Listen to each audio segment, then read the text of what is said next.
Nous sommes un peuple ancien, avec ses valeurs, avec ses capacités religieuses. Qu'on dise aux gens, non, vous faites du djihad. Vous faites du djihad par rapport à quoi? Par rapport au Niger, 99% musulmans, vous faites du djihad? Quel djihad? Vous faites du djihad où vous volez, vous pillez, vous incendiez, parce que les Français vous ont dit d'incendier. C'est la déformation qui fait qu'on dit, ah non, c'est des païens. Mais qui n'était pas païen? Tout le monde était païen, puisqu'il n'y avait pas d'autre religion. L'islam, c'est quand? C'est 622, non, qu'on a commencé à comptabiliser. Ceux qui existaient là il y a 4000 ans, qu'est-ce qu'ils font? Il faut que les Nigériens comprennent. On est seuls. Et le défi que j'ai dit là, chacun n'a qu'à se le répéter. S'il connaît son histoire, il n'a qu'à. S'il ne connaît pas, il n'a qu'à me dire il est de quelle branche il vient. Oui. Moi, je veux lui dire. Je veux lui retracer son parcours. On est un. Quand quelqu'un pense qu'il est supérieur à l'autre, c'est un ignorant. Monsieur le Président, beaucoup s'interrogent sur la nomination de certains responsables qui se sont illustrés par leur mauvaise gestion ou leur comportement clanique et même opposé à la refondation, c'est ce qui se dit couramment. Et dans le même ordre d'idée, nous avons assisté à une certaine instabilité des postes du ministre du Pétrole et du directeur général des douanes, des secteurs en lien avec l'argent et le monde des affaires. Alors, question, qu'en est-il véritablement? Est-ce difficile de trouver de bonnes personnes pour assumer certains postes de responsabilité au Niger, Monsieur le Président? Mais vous voyez, ce que je viens de déplorer réapparaît également dans cette question. Parce que vous dites le jour et la nuit. Vous dites une chose et son contraire. Nous nommons des gens qui ne méritent pas d'être nommés et nous les dégommons. C'est ça, synthétiquement. Mais si les gens ne répètent pas sans analyser eux-mêmes ce qu'ils disent, est-ce que c'est une question qui doit revenir aujourd'hui sur la table? Puisque j'ai déjà parlé du processus de nomination. Pour nommer, nous demandons des CV. Des CV des Nigériens. Ce n'est pas des CV des Français comme ça se faisait à l'époque. D'ailleurs, jusqu'à une époque récente, des Français étaient dans les ministères. Des Français étaient dans les postes des forces de défense et de sécurité. Allez-y vérifier. Aujourd'hui, si ce n'est pas des Nigériens. Donc, nous demandons des CV des Nigériens en fonction des postes à occuper.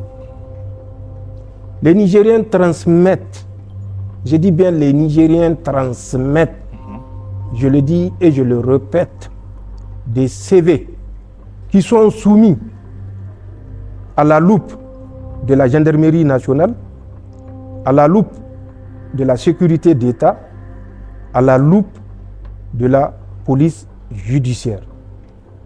C'est le résultat de ces trois structures qui nous permet d'avoir une synthèse sur la capacité intellectuelle et morale de candidats à occuper le poste vacant. Une fois cette étape franchie, nous prenons l'acte pour nommer le meilleur candidat, en tout cas face aux trois synthèses que nous recevons. Ce n'est pas quelque chose que je me réfugie dans le bureau pour prendre, non. C'est un acte collégial. Nous nommons et nous observons, car nous avons appris que la confiance n'exclut pas le contrôle. Nous sommes militaires et nous restons militaires. Nous ne laissons aucune place au tâtonnement. Nous ne laissons aucune place au hasard. Nous ne laissons aucune place à un sentiment personnel. Nous ne laissons aucune place au tâtonnement. Nous nommons, nous surveillons. Et en matière de surveillance, je crois que les Nigériens peuvent me croire que nous avons cette capacité de surveiller. Même pas ce qui se passe à l'intérieur du pays, mais même à l'extérieur de notre pays. Et c'est ce qui nous permet, Dieu merci, de tenir. Donc nous surveillons l'exécution, puisque chacun a un cahier de charges, chacun a des tâches spécifiques, chacun a des objectifs à atteindre. Quand nous constatons que les objectifs à atteindre ne sont pas atteints, ou au pire, ils sont déviés, mais nous n'agissons pas par sentiment, c'est ce que j'ai dit. Nous agissons et c'est ce que j'ai eu à dire en âme et conscience, en étant et en restant convaincu que Allah subhanahu wa ta'ala est le seul juge. Et il est juge de nos actions. Et il est juge des actions que notre responsabilité nous confère. Nous ne tergiverserons pas à démettre tout celui ou celle qui ne répond pas ou qui ne satisfait pas aux conditions, malgré le passage à travers le filtre, donc aux objectifs qu'on lui a fixés. Et donc, sachant que la nature de l'homme, nul n'est parfait, je dis bien que nous suivons l'exécution des missions de chaque responsable, et ce, quel que soit le poste de responsabilité conféré au Nigérien ou à la personne. Donc, il n'y a pas de nomination par sympathie, il n'y a pas de démission dictatoriale, il n'y a pas de sentiments opposés regroupés, il y a juste une analyse froide, guidée par le pragmatisme et le résultat. Voilà la question à écho une fois de plus pour comprendre que rien n'est laissé au hasard. Permettez-moi d'insister un peu parce que pour le cas du ministre du pétrole, ça fait quand même le 3e ministre du pétrole qu'on a. Au niveau de la douane, c'est presque pareil, c'est le 3e DG. Qu'est-ce qui se passe? Quand on nomme un DG douane et qu'on découvre qu'il a dévié de la mission principale, de l'objectif et de l'effet recherché, nous sommes des militaires, je vous dis. Nous n'agissons pas par sentiment. Les douaniers font partie des forces de défense et de sécurité. Mais ce n'est pas une robe pour leur assurer l'impunité. Rester dans la ligne droite de la sauvegarde de l'intérêt national, pas de l'intérêt du président de la République, pas de l'intérêt de tel ou tel ministre, pas de la défense de l'intérêt de tel ou tel groupe ou de telle ou telle personne. Non, l'intérêt national. Quand on voit que la mission qu'on vous a confiée n'est pas respectée, celle de défendre les intérêts du Niger, soyez sûrs qu'il y a des milliers de Nigériens en attente et nous ne lésinerons pas sur les moyens pour essayer chaque Nigérien et le mettre devant ses responsabilités. C'est un crédit de confiance qui conduit à la nomination à travers un filtre et c'est le retrait de cette confiance qui conduit à la démission et au retrait de cette confiance trahie. Donc, on peut changer 50 ministres du pétrole, 50 directeurs généraux des douanes. S'il le faut, nous le ferons. Donc, ça n'a rien de personnel, ça n'a rien de sentimental, c'est le pragmatisme, c'est les résultats dans le seul et unique intérêt national.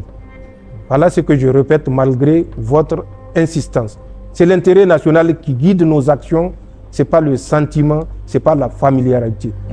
Celui qui croit qu'il aura la couverture de la familiarité, du sentiment ou de l'appartenance au corps n'a rien compris de notre détermination, n'a rien compris de la réappropriation que nous sommes en train de faire de nos ressources naturelles, n'a rien compris de la ligne qui nous a conduit à reprendre en main notre défense, notre sécurité et voir aujourd'hui ce que nous avons, c'est-à-dire la liberté d'action. Un moment était connu au Niger où les FDS ne décidaient pas. C'était la même situation au Mali, c'était la même situation au Burkina Faso. Nous avons décidé de prendre notre destin en main. Nous avons choisi de nous réapproprier notre destin pour notre dignité, pour notre souveraineté. Nous ne lésinerons sur aucun moyen pour y parvenir. Ça n'a rien de personnel. Voilà. Monsieur le Président, on va poursuivre cet entretien. Après votre vision pour le Niger, vous avez adopté en Conseil des ministres votre programme de la refondation de la République 2025-2029. Que faut-il retenir de cette approche? Nous sommes des militaires. Dans l'armée, il y a un niveau où c'est la conception. La conception, c'est les grandes lignes qui sont tracées. Ensuite, un autre niveau qui est purement tactique, où c'est ce qu'on appelle l'ordre d'opération. Cet ordre d'opération est séquencé en plusieurs parties. Vous prenez l'environnement, vous prenez la menace à laquelle vous faites face, vous prenez votre mission, vous prenez la population dans laquelle vous allez conduire votre mission, vous prenez le personnel et les moyens dont vous disposez pour conduire cette mission. Et vous prenez ce qu'on appelle les amis et les voisins, c'est-à-dire les autres forces de défense et de sécurité, éventuellement qui vont évoluer dans votre zone d'opération. Quand vous faites cette première synthèse, vous fixez ce qu'on appelle un effet majeur. Un effet majeur. Pour parler en termes civils, un objectif essentiel qui va conduire tout le reste de l'articulation que vous allez faire. Une fois que vous avez défini votre effet majeur, vous allez maintenant faire ce que nous appelons l'articulation, avec les unités subordonnées auxquelles vous confiez des missions. Et chaque unité subordonnée qui reçoit une mission est également dotée des moyens pour exécuter cette mission spécifique. Enfin, vous faites ce qu'on appelle les instructions de coordination. Ces instructions de coordination permettent de prendre en compte les autres corps, notamment la santé, les transmissions, le soutien logistique, tout. Et c'est en ce temps que vous pouvez dire que vous êtes intellectuellement prêt pour maintenant passer à la phase pratique. C'est la même organisation qu'il faut rapporter. Malheureusement, les gens ont tendance à croire que les militaires, bon, c'est des bidas, c'est des porteurs de ranges, mais ils n'ont rien compris. Toutes les grandes avancées ont été faites à travers l'organisation militaire, quel que soit le domaine concerné, que ce soit dans le domaine scientifique de façon globale, la médecine, l'armement, qu'il soit nucléaire ou autre, que ce soit dans l'organisation, c'est l'organisation militaire qui a été habillée en civil comme ce que vous portez pour gérer, pour ceux qui sont conscients. Pour ceux qui sont conscients, c'est l'organisation militaire qui a été adaptée aux civils, je ne dirais pas civilisée, parce que les gens auront la mauvaise idée d'interpréter, donc qui a été adaptée pour faire ce que nous faisons dans le milieu civil. Donc, la vision qui est basée sur 4 axes, c'est une vision qui trace 4 grandes lignes. Mais ces grandes lignes-là, elles sont destinées à tout le monde. Voilà ce que je pense que lorsque nous allons suivre cette vision, voilà là où notre pays peut aller. Voilà ce que ça peut produire comme effet positif au profit de l'ensemble des Nigériens. Donc, au reçu de ces grandes lignes qui sont ce qu'on appelle les 4 axes, il faut bien sûr répercuter, comme on le fait dans l'armée, aux échelons subordonnés qui sont articulés. Ici, c'est les grands collaborateurs. Dans l'armée, c'est un autre terme, c'est une terminologie militaire. Donc, les collaborateurs, ce sont qui? Ce sont les institutions, ce sont les ministères, le gouvernement, ce sont les directions, ce sont les entreprises, ce sont les citoyens lambda. Il faut dire à chacun, voilà ce que vous devez faire, et c'est là où ça rejoint un peu l'esprit de la mobilisation. Voilà ce que vous allez faire, voilà comment vous allez le faire, et voilà les moyens que vous devez utiliser pour le faire. C'est ça qui conduit à la réarticulation aux échelons collaborateurs pour permettre de faire ce que vous venez de dire, de la vision passée au programme de la refondation 2024-2029. Ce n'est rien d'autre que ça. Que chaque structure comprenne la mission qu'elle a réussi, l'exécute, parce qu'elle est dotée des moyens, bien sûr que je ne dirais pas abondants, mais qui lui permettent d'exécuter la mission pour un seul objectif, le bien-être des Nigériens, l'intérêt national. Et dans cette démarche, comme je l'ai dit, je le répète, s'il y a un maillon de la chaîne qui ne peut pas supporter la tension, nous le remplaçons avant que la chaîne ne casse. Il faut que les Nigériens comprennent ça, et c'est la réponse que j'ai à porter à votre question. C'est ça l'esprit du programme de la refondation qui découle de la grande vision, les 4 axes de la vision pour un Niger meilleur.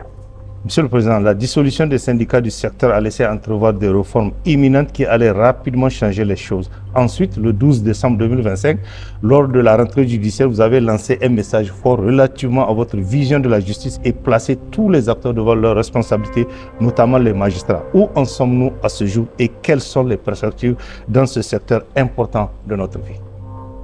La justice ne peut pas être malade. Elle est physique, La justice, Non. elle est matérielle? Non. Elle n'est pas matérielle. Donc comment est-ce qu'elle peut être malade? Elle est humaine? Non. Ce sont les acteurs qui sont chargés de conduire cette justice qui sont malades. Ce n'est pas la justice. Nous avons des textes qui ont été plusieurs fois, comme je l'ai dit, toilettés. Non.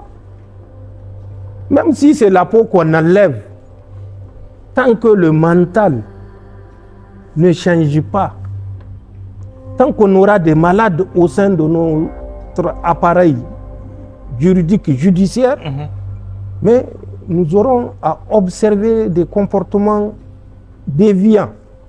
Mais le plus important, ce n'est pas ces comportements-là. C'est nous, notre réaction face à ces comportements. Et ça, c'est de la responsabilité de tous les Nigériens. Nous sommes sortis de la phase de Tchéhanti, corruption, clanisme, partisan. Non, nous sommes sortis. Vous occupez un poste, vous rendez la justice aux Nigériens. Vous êtes malade, vous êtes incapable de rendre la justice aux Nigériens, on vous remplace. Surtout que le choix ne doit pas être la mer à boire. Nous avons combien de magistrats? C'est juste. Donc, mais peut-être aussi c'est ça le drame. Quand la possibilité de choisir, vous vous rappelez les cours au collège, Oui. où on met des boules coloriées, Ah, oui. donc la probabilité. C'est ça.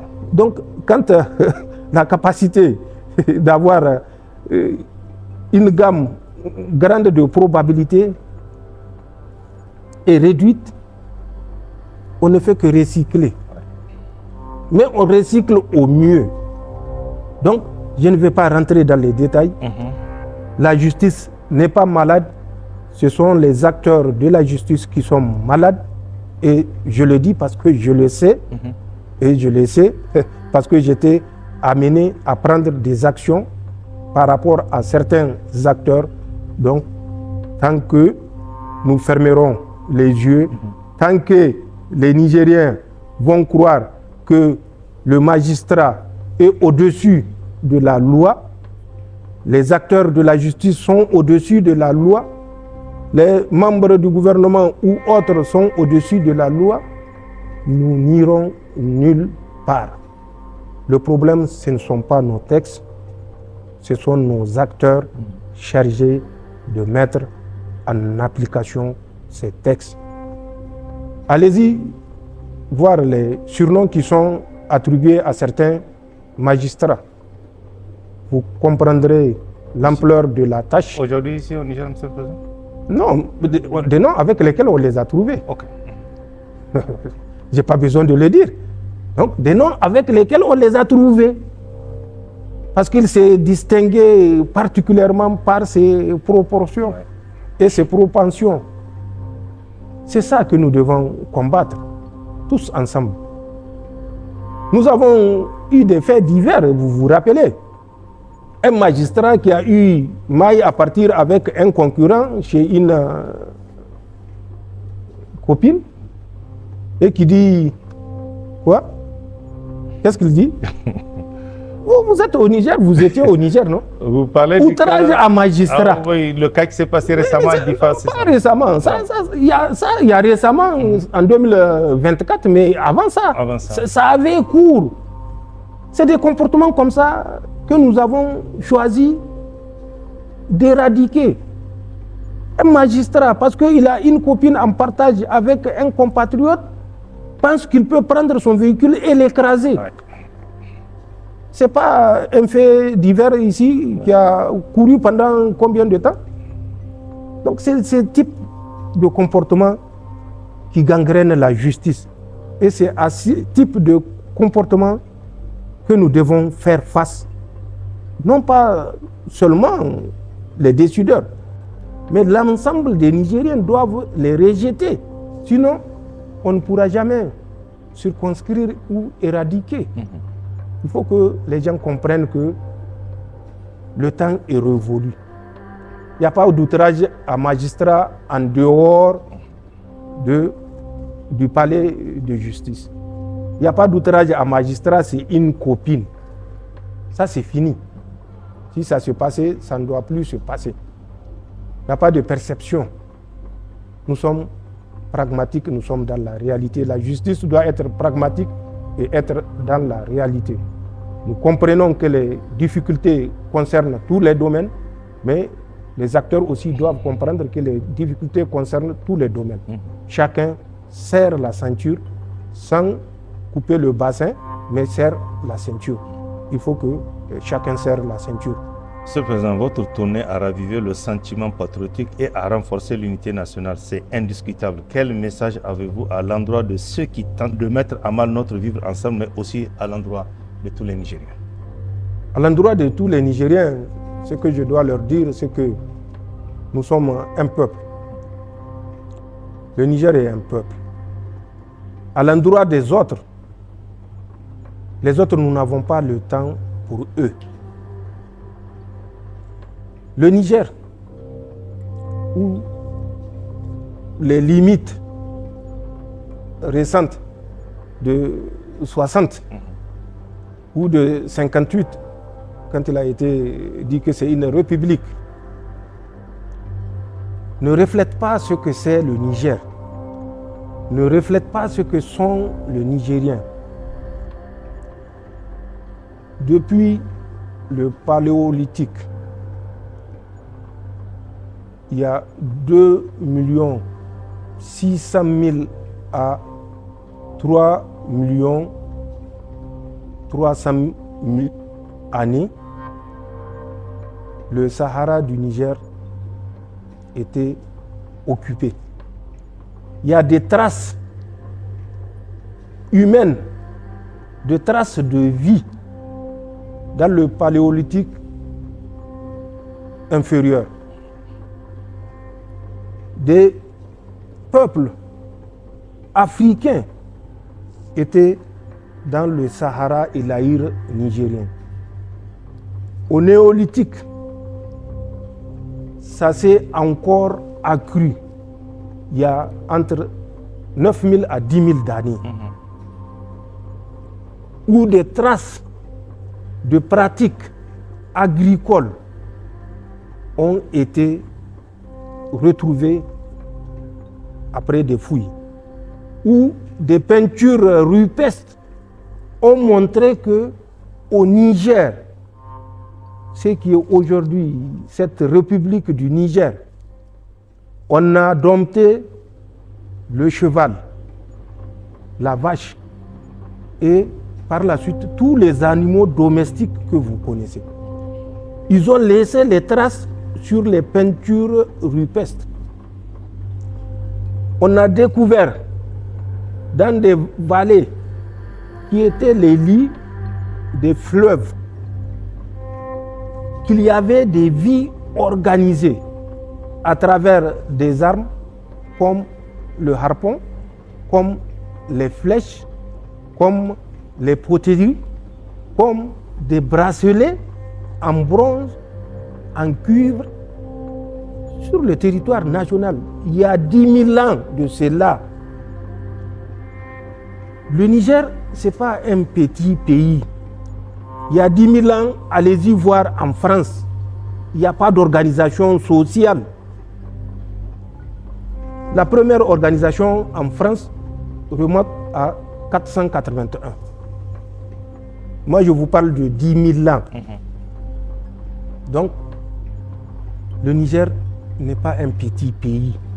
Le Niger a été et est la porte d'entrée vers tout l'intérieur de l'Ouest africain. Ce n'est pas moi qui le dis, c'est des éléments historiques, scientifiques. Des forêts d'arbres silicifiés ont été découvertes au Niger. Donc, nous sommes un peuple ancien. Nous devons, chaque fois que nous posons un acte, comprendre que nous sommes un peuple ancien. Nous ne sommes pas n'importe qui. Et n'importe qui ne peut pas nous piétiner. C'est un incident de parcours qui a permis que cette colonisation ait lieu, mais qu'on considère que c'est un incident de parcours. Et qu'on tourne la page. Et c'est ce que nous faisons. Le Niger, c'est le pays des royaumes et des empires. Vous prenez le Kanem Bornou, 784, 1900.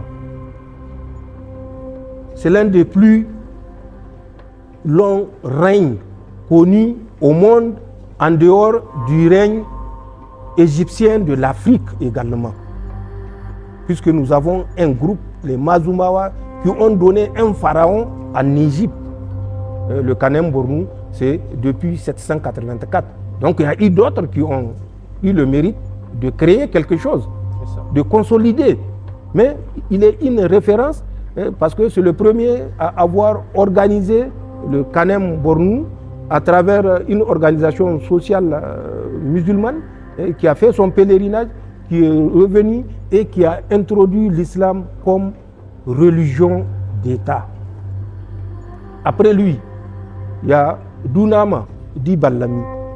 Mais son vrai nom, c'est Dunama, fils de Salma Bikourou. Il a fait 1221-1259. Vous voyez ça dans les manuels scolaires. On l'appelait Dunama Di Ballami. Di Ballami, c'est sa maman qui s'appelle Dibali. Donc Di Ballami, le fils de Dibali. C'est ça, Dunama Di Ballami. Mais son vrai nom, c'est Dunama, fils de Selma Bikourou. Là également, c'est quelqu'un qui a donné sa grandeur au Kanem Bornou, qui a conquis des territoires pour ajouter au Kanem Bornou, parce que le Kanem Bornou, initialement, était localisé au Kanem, donc la partie est, nord-est du lac Tchad. Ensuite, a englobé la partie sud et sud-ouest du lac Tchad pour faire le Bornou qui est resté jusqu'à aujourd'hui en partie. Après Dunama, il y a eu d'autres, tels que Ali Ghazi, 1471-1506. Il y a eu Idriss, qu'on appelait abusivement Idriss Alouma, mais qui s'appelait Idriss bin Ali bin Idriss. Celui-là même qui a conquis jusqu'au nord Niger pour libérer la voie qui va vers la Tripolitaine. Lui, Idriss Alouma, il a vécu où il a régné de 1572 à 1603. Je vous le dis parce que c'est des chefs et que les Nigériens doivent savoir qu'ils ne viennent pas de néant, de nulle part. Ils ont un passé glorieux et c'est ce passé-là qui doit être leur boussole. Le Bornou était un empire où il y avait un sultan, donc depuis le temps de Houmaï, c'était un sultan, donc 1067. Le Bornou englobait jusqu'ici, de l'est à l'ouest du Niger. Oui, le Bornou englobait ce pays-là. Donc déjà, il y a une unité qui est là. Après le Bornou, vous descendez un peu, vous avez ce qu'on appelle le Mangari. Le Mangari, c'est la limite du Mounio jusqu'au Tchad. C'est ça le Mangari. Mais le Mangari, son nom ancien, c'est Kassa Gourbé. C'est-à-dire Kassa Gourbé en Hausa, la terre des cuvettes, où il y a beaucoup de palmiers, il y a de l'eau, et où on faisait des activités agricoles. Donc c'est Kassa Gourbé, mais on appelle ça maintenant Mangari. C'était les Mandara qui étaient dans cette zone. Les Mandara, c'est un sous-groupe du grand groupe qu'on appelle le So ou Sao. Il y avait 4 grands groupes. Il y a le Badé, il y a les Kotoko, il y a les Dagara et les Gama-Gama. Mais il y a d'autres sous-groupes, tels que les Ngezam. C'est un sous-groupe So. Mais c'est des petits groupes. Mais les principaux groupes, c'est ça les 4 groupes. Donc, le Mangari aussi était un royaume, si on peut le dire, parce que à partir de Ngagaru, c'est une ville qui est située au sud-ouest de Chéri. Chéri, village qui existe jusqu'ici. Donc c'est là-bas que Menesoro a pris sa naissance. De Ngagaru, ils sont venus à Menesoro. Et les premiers Digadji, parce que c'était un Digadji, s'appelle Kafugu, et il est fils de Adam Lafiami, 1800. Il a été intronisé Lawan par le sultan Maïdounama. Après lui, ce sont les enfants qui ont pris la relève. Il y a Nafser, il y a Lafia, il y a Abdou, jusqu'au plus récent, oui. L'imam. Quand je dis récent, historiquement, oui. Donc l'imam. Après, avant l'imam, il y avait un autre qui était Kaigama. Et lui, il a été nommé par Tanimoun, Amadou Tanimoun de Zander, Amadou Tanimoun Kourandaga, ou bien Amadou Tanimoun Narumji. Donc lui, il a été nommé, c'est Kaigama Abdou Kolomi, il s'appelle. C'est le seul qui a été nommé Kaigama. Sinon, tous les autres, c'est des Lawan. Ensuite, le dernier qui est un Kazel ou Kazelma. À l'intérieur du Mangari, il y a ce qu'on appelle le Kazel. Le Kazel, c'est quand vous prenez de la Komadougou, vous repartez vers Ningimi jusqu'au Tal. Suivez les émissions de Tal TV, vous verrez l'historique de Tal. Donc jusqu'au Tal, ça c'est ça le Kazel. Et c'est à l'intérieur du Mangari. Après vous arrivez au Mounio. Tout ça là c'est des royaumes qui ont existé au Niger. Le Mounio, c'était une principauté certes coiffée par le Bornou, mais c'était une principauté également qui était un royaume de l'époque. Quand Dagalma a fondé le Mounio, il venait du Hadéja. Je ne sais pas si vous connaissez Hadéja. Actuellement, c'est au Nigeria. À l'est de Hadéja, il y a une zone qu'on appelait Gogaram. Gogaram. C'était une zone de Ingezem, le petit groupe de Gama-Gama que j'avais dit. Donc celui qui est venu pour fonder le Mounio. On pense que l'action a eu lieu vers les années peut-être 1400-1500. Allahumma alam. Donc, il a fondé et il y a eu des successeurs.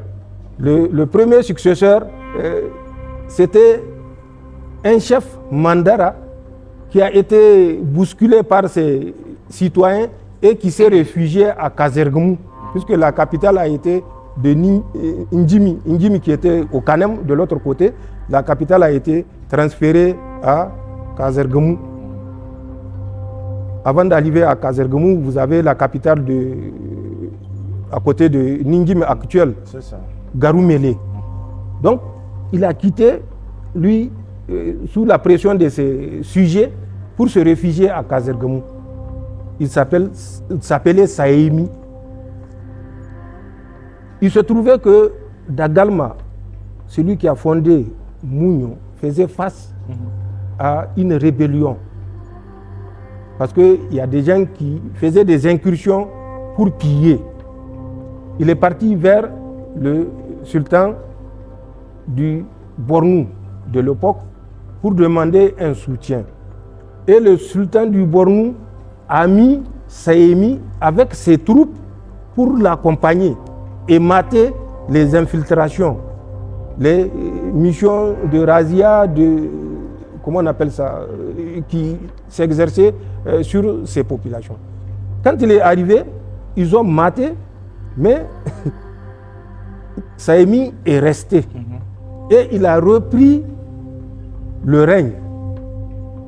Et c'est de là que le Mounio va continuer à prospérer. Saïmi aura une descendance. Saïmi a pris, ensuite ça a évolué jusqu'au dernier, c'était Ibrahim, fils de Hadji Gaoroumi. C'est lui qui avait réunifié, puisque je vous ai dit, à un certain moment, chaque prince avait sa capitale. On était jusqu'à 7 capitales. C'est Ibrahim, fils de Hadji Gaoroumi, c'est lui qui a réunifié le Mounio. Et quand il est décédé, c'est son fils qui lui a succédé. En 1835, il est décédé. Son fils, Kosso, lui a succédé. Lui-même qui va décéder en 1854 à Kangaria en revenant d'une expédition que le sultan du Bornou de l'époque lui avait confiée. Et c'était au temps de Cher Lamine, ou bien qu'on appelle Mohamed Al-Kanemi. Donc c'est ça le Mounio. Après le Mounio, vous avez le Tsosabaki.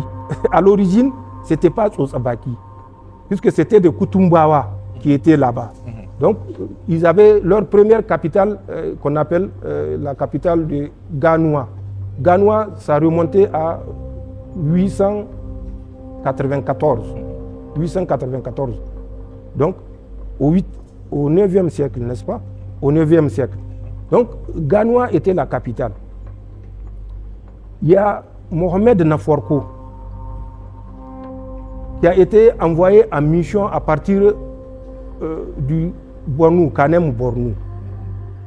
Quand il est arrivé à Ganoua, il a trouvé 3 princes qui avaient quitté le Kanem Bornou. D'autres disent qu'ils avaient fui. Il y avait Boné, il y avait Dundurusu, il y avait Darnako. Ils étaient à Ganoua où le chef était Ganda Ganda. Je ne sais pas, la prononciation, elle peut ne pas être correcte, mais c'est ça le nom du chef. Quand Mohamed Naforko était arrivé, pour les ramener, ils ont fait un compromis. Ils ont dit, bon, ils vont lui donner le commandement de Ganoua et expulser Ganda Ganda. Et c'est ce qui fut fait. Mohamed Naforko a accepté. Et Ganda Ganda est parti pour fonder Kano. Kano actuel là que vous entendez, les gens tergiversés. C'est lui qui est parti pour fonder Kano, Ganda Ganda. Il a quitté Ganoua. Et Mohamed Naforko, après lui, il y a eu plus de, selon les gens, plus de 50 qui se sont succédés jusqu'à Abdoulaye Dam Bagira. Abdoulaye Dam Bagira. C'est lui, en 1624, qui va reprendre. Jusqu'à là, ce n'est pas le Tsosabaki, c'était pas le Tsosabaki, qui va reprendre l'organisation de ce royaume-là jusqu'en 1672, où il va décéder. Quand il va décéder, c'est son fils, Mohamedou Ouban Saraki, qui va prendre de 1672 à 1703. C'est au cours du règne de Mohamedou Ouban Saraki que cette zone où ce royaume va prendre le nom de Tsosabaki, parce qu'au cours d'une guerre, d'une bataille, il a été blessé légèrement à la bouche. Donc il y a un de ses accompagnants qui lui a dit Serki Tsosabakinka. Donc d'essuyer voilà, les traces du sang. C'est ça. C'est de là que le nom Tsosabaki est sorti. Serki Tsosabakinka. Et c'est comme ça que le Tsosabaki est resté puissant. Il y a toute une succession de chefs jusqu'à la division avec Fata qui est intervenue en 1767 où le Tsosabaki sera divisé en 3. Vous avez le Tsosabaki de Myria, vous avez le Tsosabaki de Ouacha et le Tsotsobaki de Takkei. Takkei qui va finir à Dungas. Actuellement, c'est la chefferie qui était initialement à Takkei, c'est avec l'autre là, Ambarara. C'est lui qui était à Takkei et ce sont ses successeurs Mayaki qui va ramener ça à Dungas et ça va rester à Dungas jusqu'à aujourd'hui. Donc c'est ça le Tsotsobaki, mais sinon on a la chronologie de tous les chefs. Après vous avez le Damagaram. Le Damagaram, c'est Malam Mena Kade. Malam Mena Kade, c'était un étudiant en théologie. Il avait quitté le Bornou pour venir auprès d'un groupe qu'on appelait les Koyom. C'est un groupe dont ils n'ont que la religion. C'est-à-dire c'est un groupe dans la communauté qui s'occupe de la religion. Et ils étaient à Belbelek. Le cher Abdoulaye était leur chef. En 1689, il y a eu également une répétition d'actions de pillage. Belbelek était abandonné. Belbelek se trouve à côté de Roua aujourd'hui même. 70 km à l'est de Gouré. Il y a des Roua, ceux qui connaissent la zone savent. Des Roua à l'est de Gouré, 70 km. Donc Belbelek c'était la capitale. Elle était abandonnée parce qu'elle était pillée. L'élève en théologie, Malam Mena Kade, qu'on appelle Younous, a quitté pour aller à Damagaram. Damagaram qu'on appelle aujourd'hui Damagaram Takaya. Pour continuer sa scolarité parce que c'est là-bas. Comme il est d'Agara, il a trouvé les membres de la famille d'Agara. Il était là-bas quand, quelques années plus tard, la même ville a été confrontée aux mêmes menaces. Il a quitté pour venir 50 km plus au sud, fonder la ville qu'on appelle Geza. Et je crois qu'il existe jusqu'à aujourd'hui. C'est un personnage pieux qui a fait beaucoup de miracles. Allez-y à Zender, vous allez voir. Donc, c'est lui à l'origine du Damagaram. À l'époque, c'était 5 villages. Il y avait Geza, il y avait Gorgori, il y avait un Kezu, et puis il y avait Ganesku, Gargeru et Badakara. Donc, c'était ces villages-là qui constituaient. C'était même pas, Zender n'était pas encore dans la balance. Donc, après lui, c'est son fils, qu'on appelle Baba. Baba, fils de Younous, ou bien Baba, fils de Malam Mena Kade. Après Baba, c'est un de ses fils qui va prendre, qu'on appelle Tanimoun Babami. Il faut remarquer que Tanimoun Babami, ça veut dire Tanimoun fils de Baba. Comme je l'ai dit, Dunama Dibalami, Dunama fils de Dibali. Donc c'est à peu près la même chose, c'est pour vous dire que c'était la même culture. Donc, quand Tanimoun Babami a pris, il a régné une dizaine d'années. Ensuite, ce sont ses enfants qui vont lui succéder. Assafa, qui était chef jusqu'en 1782. Malheureusement, il est mort dans un combat au cours d'une bataille, une incursion des Imakitan qui était venu pour piller. Donc, c'est au cours de ce combat qu'il est décédé. Il est remplacé par Agaza, qui est son successeur. Ensuite, un autre qu'on appelle Malam, Babou Saba, et ainsi de suite, jusqu'à Siliman Nchintuma. C'est Siliman Nchintuma qui va, pour la première fois, ramener la capitale à Zender. Zender qui était une ville fondée par un chasseur. Donc, c'est Siliman Nchintuma qui va ramener la capitale à Zender. Et de là, l'histoire va continuer jusqu'à Amadou Tanimoun Kourandaga. Mais avant Amadou Tanimoun Kourandaga, il y a un fils de Siliman Nchintuma, ou Suleiman comme vous voulez, dans Tintouma, qui s'appelait aussi Siliman ou Zoub de Jini, mais qui était un chef puissant qui a mené beaucoup de conquêtes. Ensuite, il y avait Tanimoun An Siliman. Lui aussi, c'est le gars où, à l'époque, le Damagaram était capable de mobiliser 6000 fantassins avec des fusils. Les fusils à répétition, bien sûr, ce n'est pas des fusils qui font rafale comme aujourd'hui, mais des fusils à répétition, 6000. Il peut mobiliser 70 canons. C'est les canons que la mission Jolan-Meunier avait pillés à Zender. Puisque quand ils avaient trouvé ça, ils avaient pillé. C'est une technologie que les Nigériens avaient. 70 canons en guise de soutien au sultan du Bornou. Il lui avait donné près de 200 fusils et 20 canons. Pour vous dire, le Niger n'est pas rien. Ça continue comme ça. Si vous venez au Katsina, avant d'être Katsina, il y a plus de 4000 ans, c'était Kassar Mazoumi. On appelait ça Kassar Mazoumi. Plus de 4000 ans. Oui. C'est un peuple qui a vécu. Et c'est ce même peuple-là qui est parti donner un pharaon. En Égypte, les Mazoumi.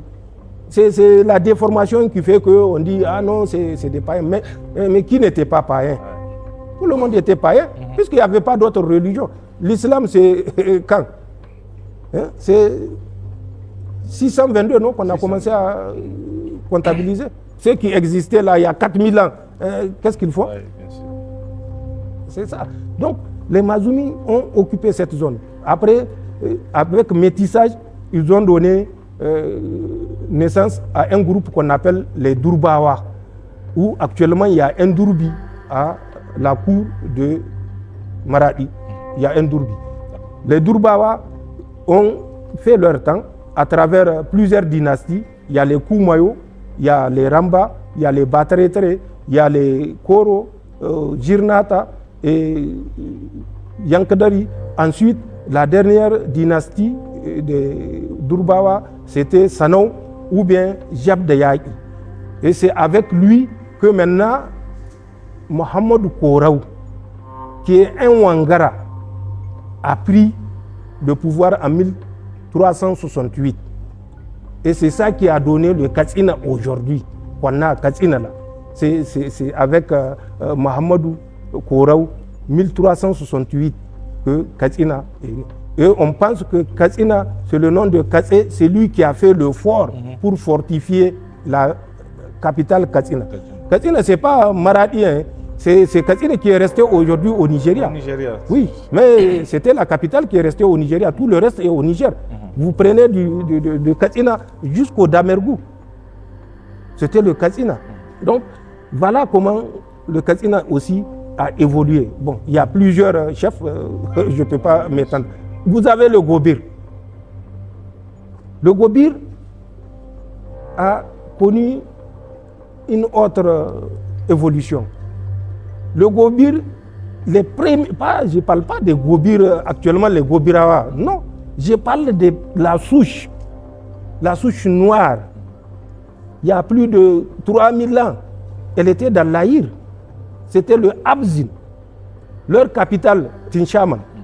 C'est pourquoi on l'appelait la région Chimankol. C'est Tinchaman leur capitale. C'est entre Aoudras et Agadez. Donc, ils étaient là-bas il y a plus de 3000 ans.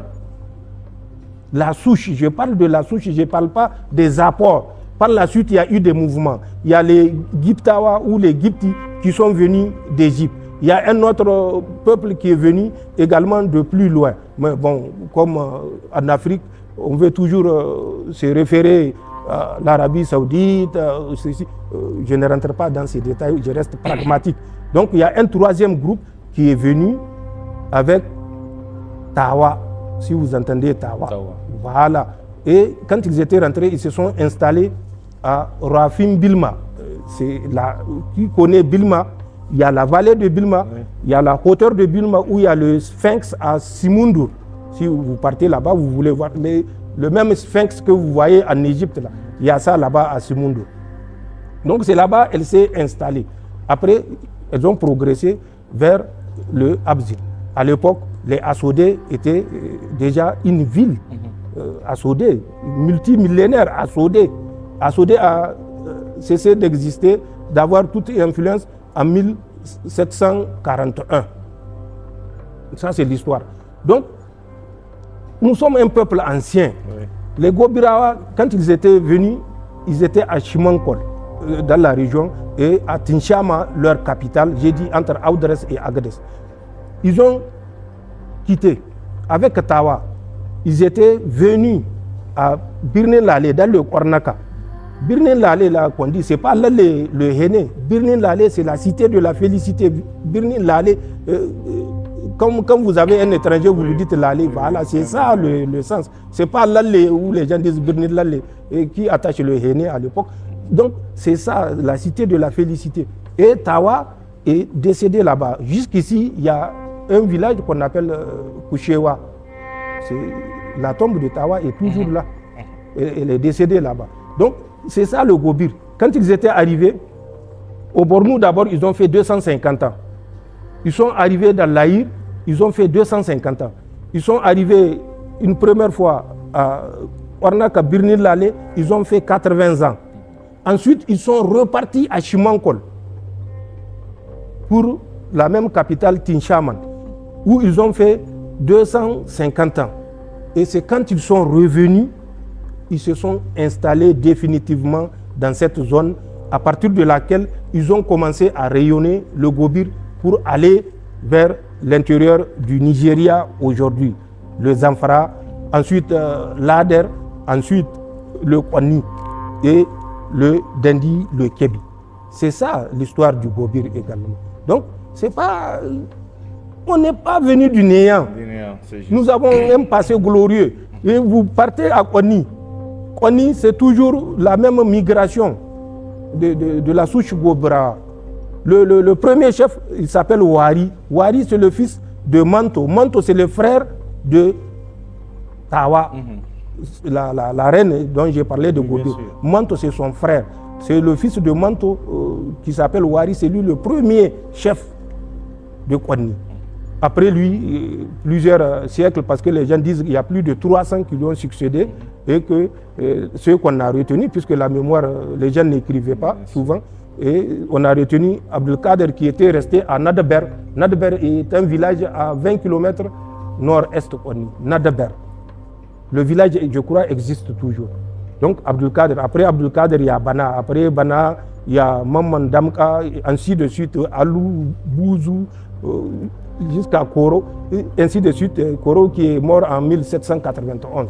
Bon, jusqu'à le dernier Mohamed qui a fait face à la mission Voulé Chanoine. Voilà. Donc c'est ça le Kwani. Vous partez, vous avez la Rewa. Il faut que je dise, pour que les Nigériens comprennent, on n'est pas rien, on ne vient pas du rien. Il y a la Rewa. La Rewa, avant d'être la Rewa, c'était le Azana. Mais là également, les gens ont une mauvaise compréhension des choses. C'était le peuple Azana. C'était un peuple qui nous englobait tous, les Azana. Nous avons rayonné dans le Abzin, nous avons rayonné dans ce qui est aujourd'hui le Kébi, nous avons rayonné dans ce qui est aujourd'hui le Zamfara, où ils avaient même leur capitale, Koutourou qu'on appelait. Nous avions rayonné dans cette partie-là qui est aujourd'hui l'Arewa. Nous avons rayonné jusqu'à aller dans le Kourfaï. C'était les Azana.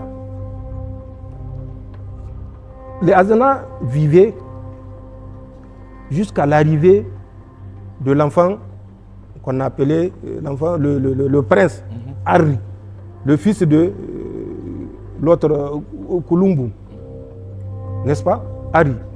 C'est lui qui est venu, il était envoyé messager pour Gao, l'Empire Songhai. C'est ça.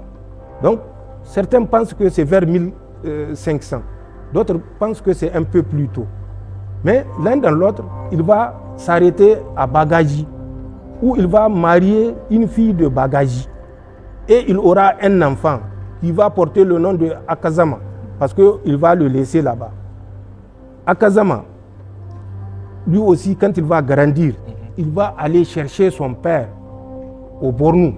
Quand il va arriver, Ari était mort, mais son grand-père Kulumbu était vivant. Donc le grand-père lui a dit, bon, tu seras désormais le représentant du Bornou là où tu es. À Kazamala. C'est là où il est le premier chef, si on peut le dire, oui, de ceux qui va être le groupe Arewa qui ont porté les cicatrices. Avant, il n'y avait pas de cicatrices parce que c'était des Azana. En tout cas, pas les deux balafres qui quittent la commissure de la bouche jusqu'aux oreilles. Ça n'existait pas.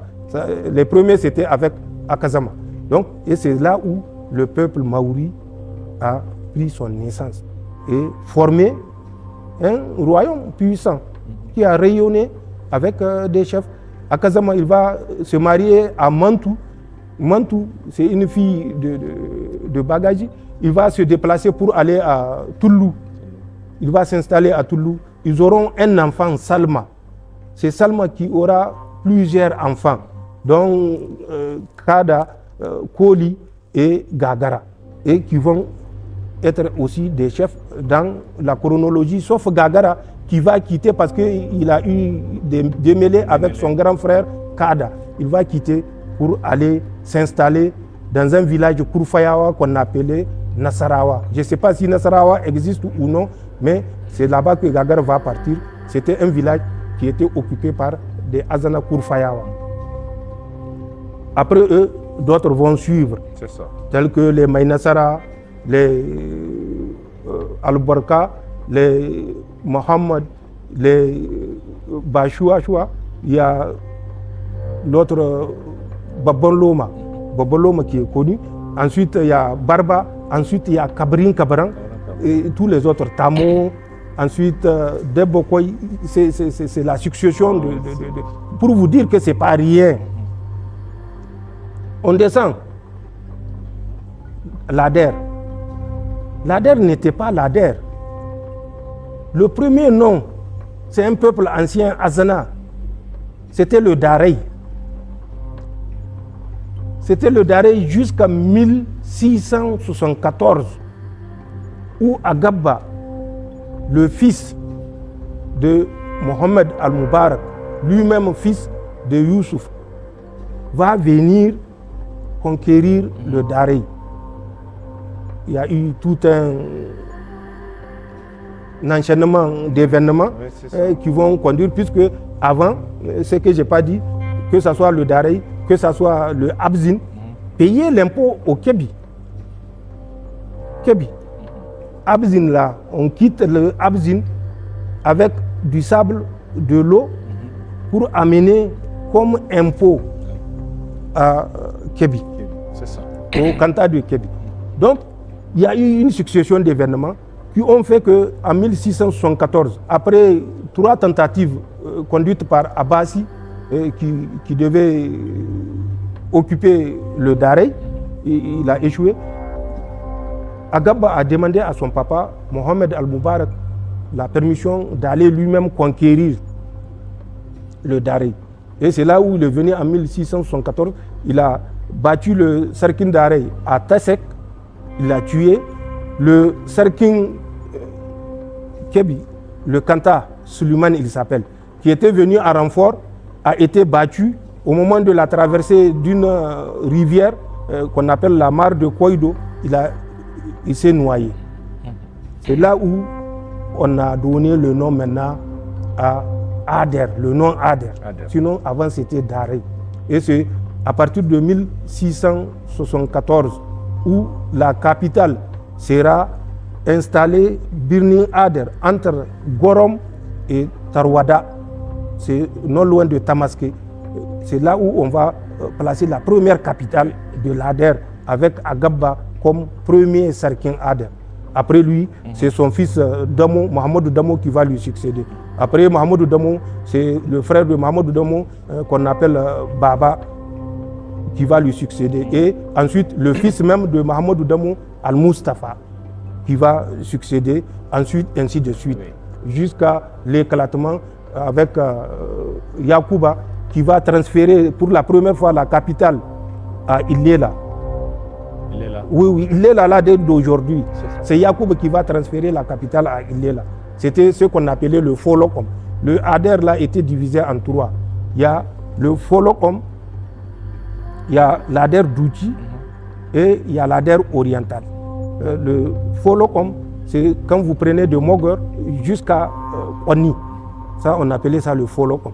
Ensuite, l'Ader d'Outi, c'est entre Tamaské à Tawa.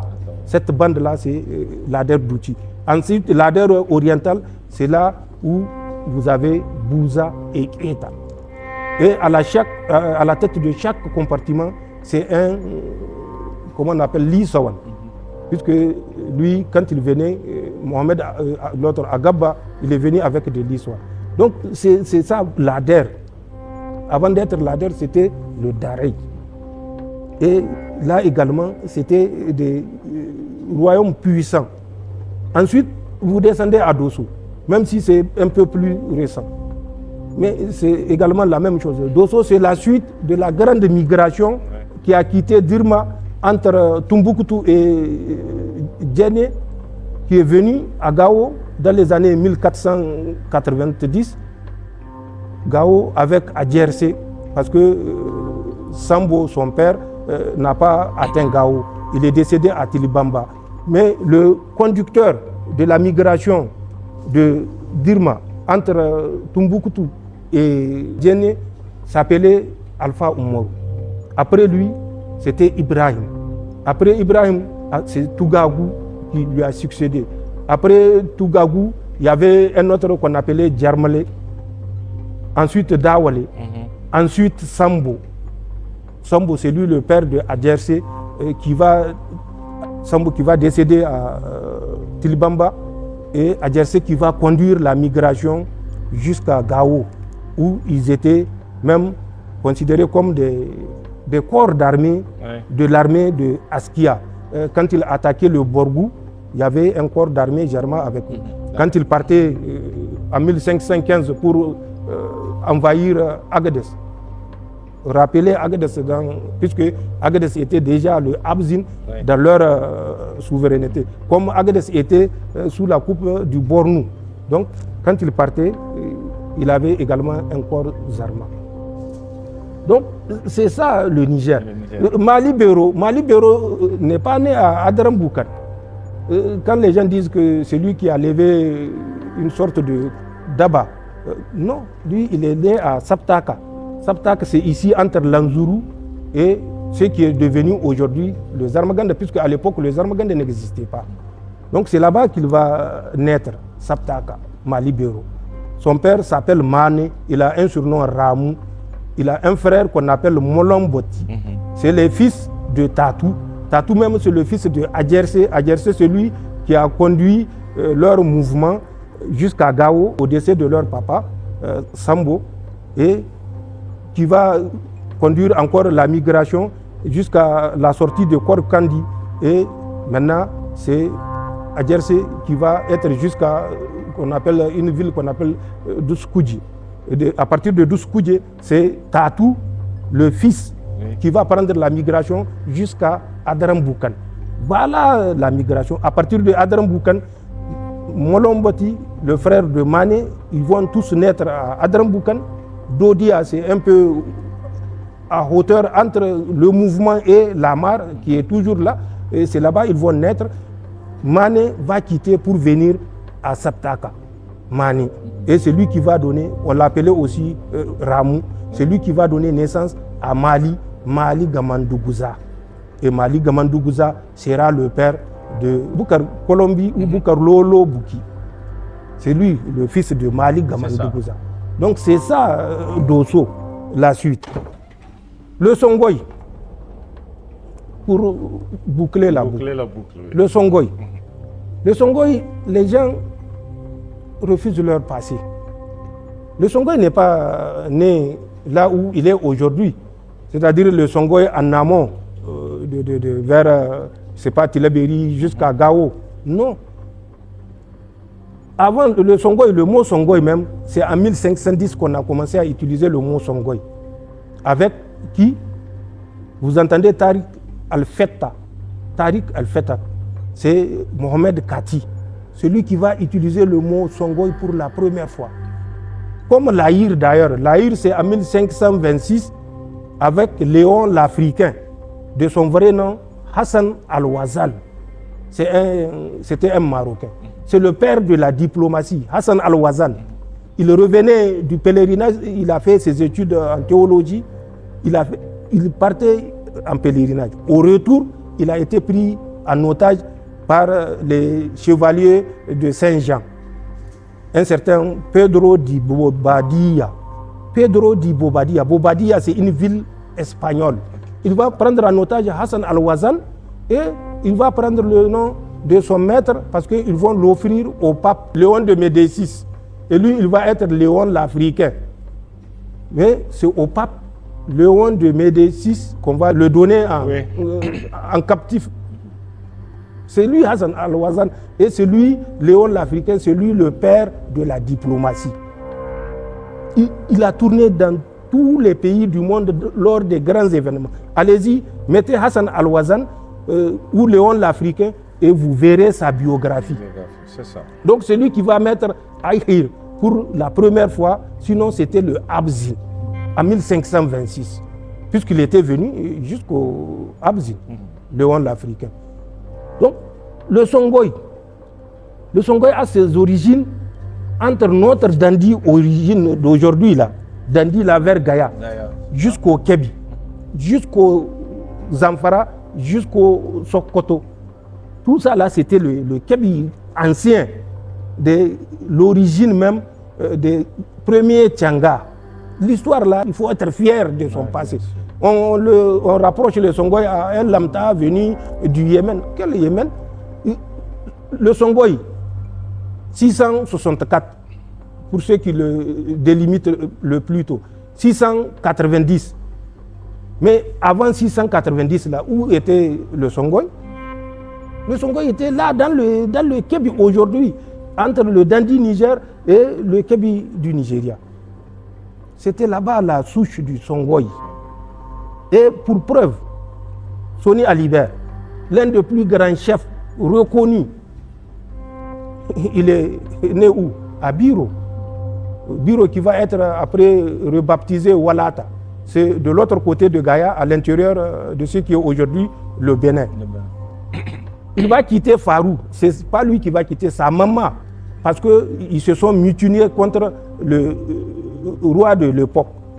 Il les a matés et ils ont fui. Ils se sont réfugiés à Biro, qui va être Walata. C'est là-bas que Soni Alibert va naître.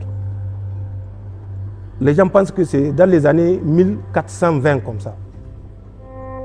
Il va naître là-bas.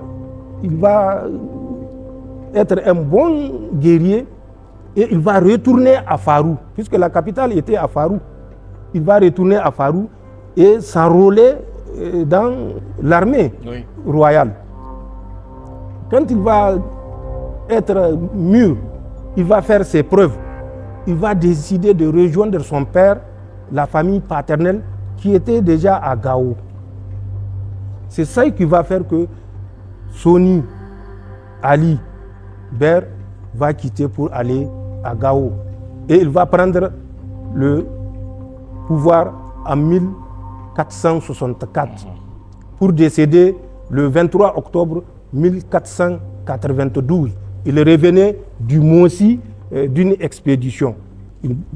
Le Mossi aujourd'hui à l'intérieur du Burkina, ce qui n'était pas le cas au moment où je parlais. Donc il va décéder en cours de route avant d'atteindre Gao.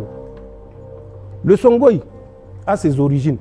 Vous voyez Koukia ou Bungia, vous voyez Ansango, c'est des noms de villes qui ont existé dans le Kébi aujourd'hui, à la frontière vers le Sokoto aujourd'hui, le Zamfara aujourd'hui.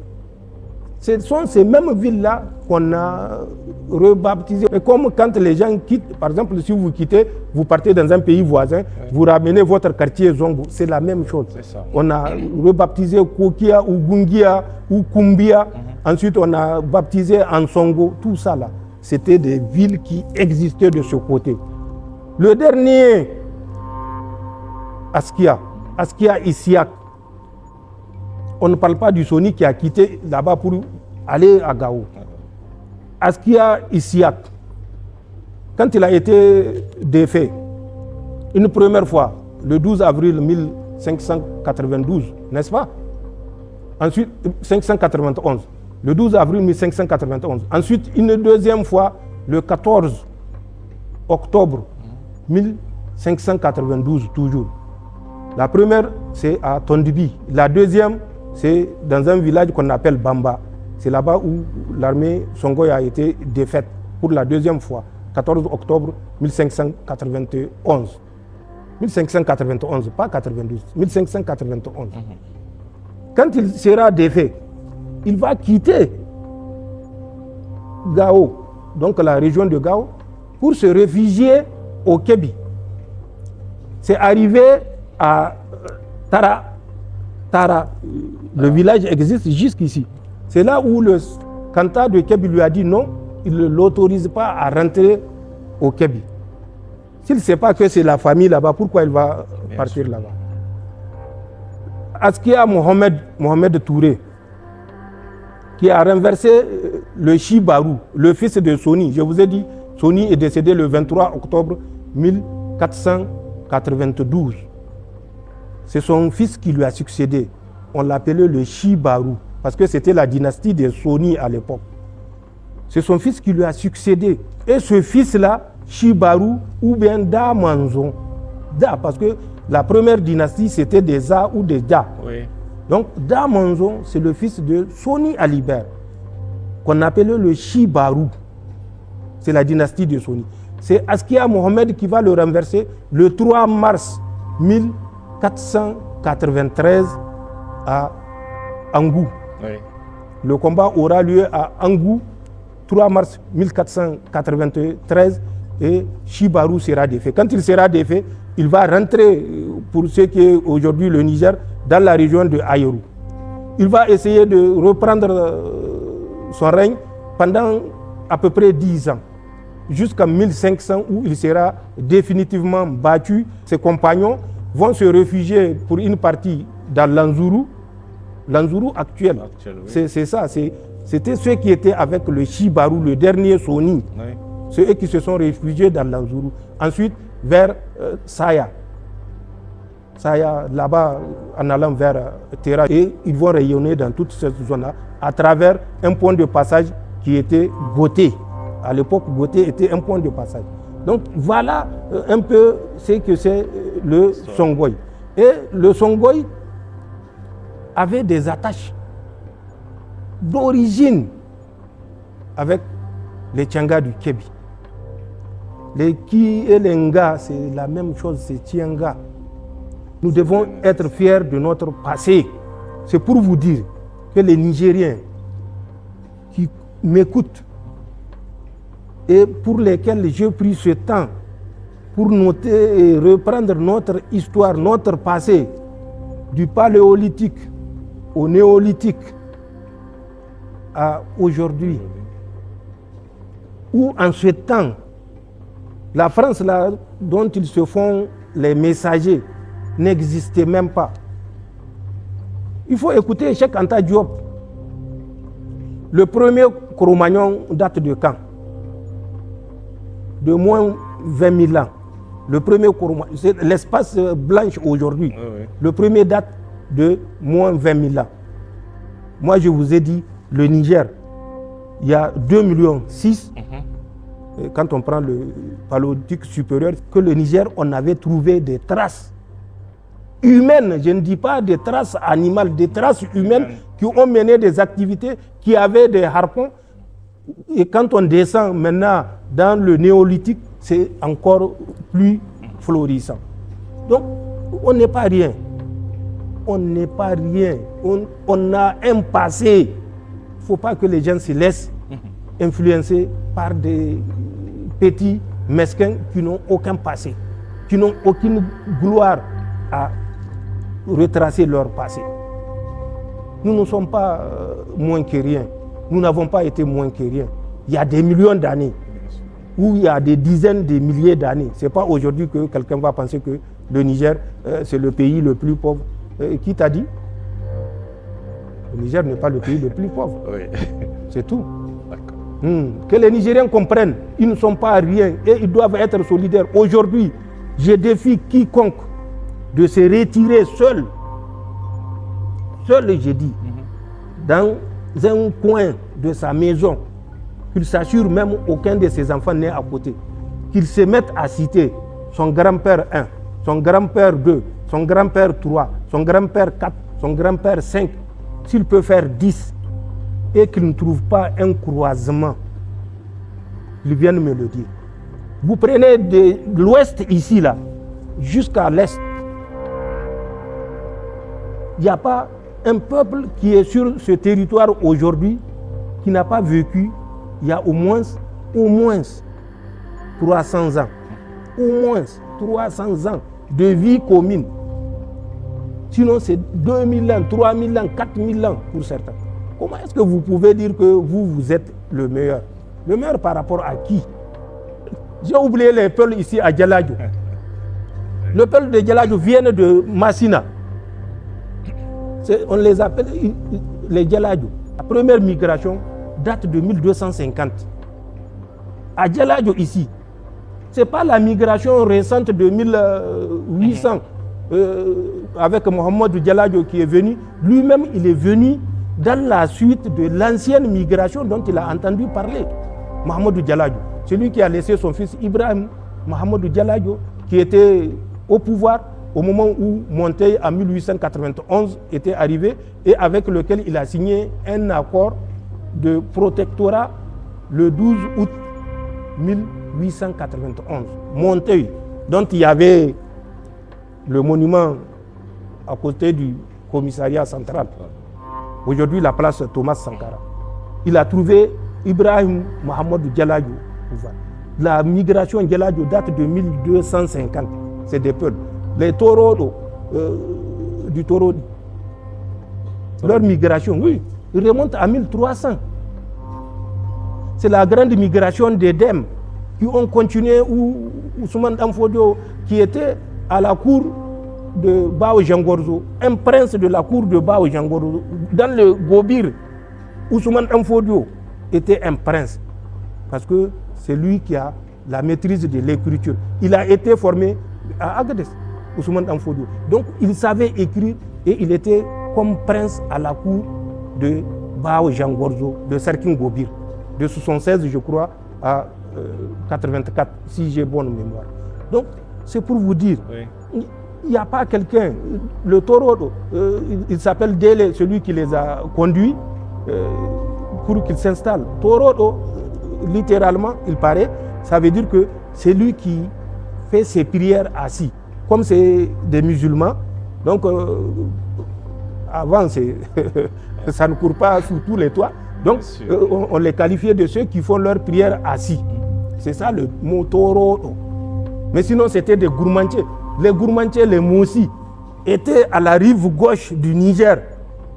Les gourmandiers ont quitté la rive gauche vers le milieu du 3e siècle, vers 250. Ils ont traversé. Les Moussi les ont suivis un peu plus tard, vers 600.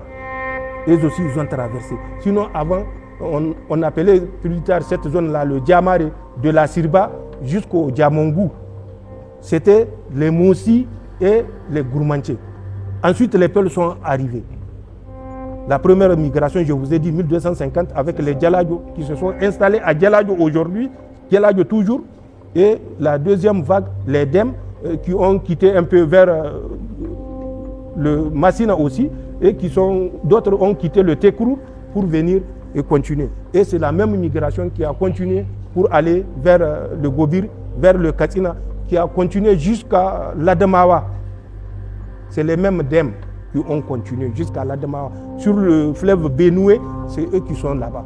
Tous les peuples que vous verrez. Donc, 800. Oui. 800 ans qu'on me dise que les gens ne se sont pas métissés. Il faut que les gens réfléchissent. Ce qu'on les pousse à faire là, c'est contre leur pays qu'ils sont en train de le faire. Ceux qui le poussent à le faire, aujourd'hui, vas-y en France prier dans la rue. Je verrai bien. Toi, tu es musulman, non, tu fais djihad. Vas-y en France prier dans la rue. Au Niger, où est la rue où tu ne peux pas t'arrêter prier à l'heure de la prière? Qui va te dire quoi? Personne. Donc, c'est du divertissement. Nous sommes un peuple ancien, avec ses valeurs, avec ses capacités religieuses. Qu'on dise aux gens, non, vous faites du djihad. Vous faites du djihad par rapport à quoi? Par rapport au Niger, 99% musulmans, vous faites du djihad? Quel djihad? Vous faites du djihad où vous volez, vous pillez, vous incendiez, parce que les Français vous ont dit d'incendier? Non. Il faut que les Nigériens comprennent. On est seul. Et le défi que j'ai dit là, chacun n'a qu'à se le répéter. S'il connaît son histoire, il n'a qu'à. S'il ne connaît pas, il n'a qu'à me dire il est de quelle branche il vient. Oui. Moi, je vais lui dire. Je vais lui retracer son parcours. On est un. Quand quelqu'un pense qu'il est supérieur à l'autre, c'est un ignorant.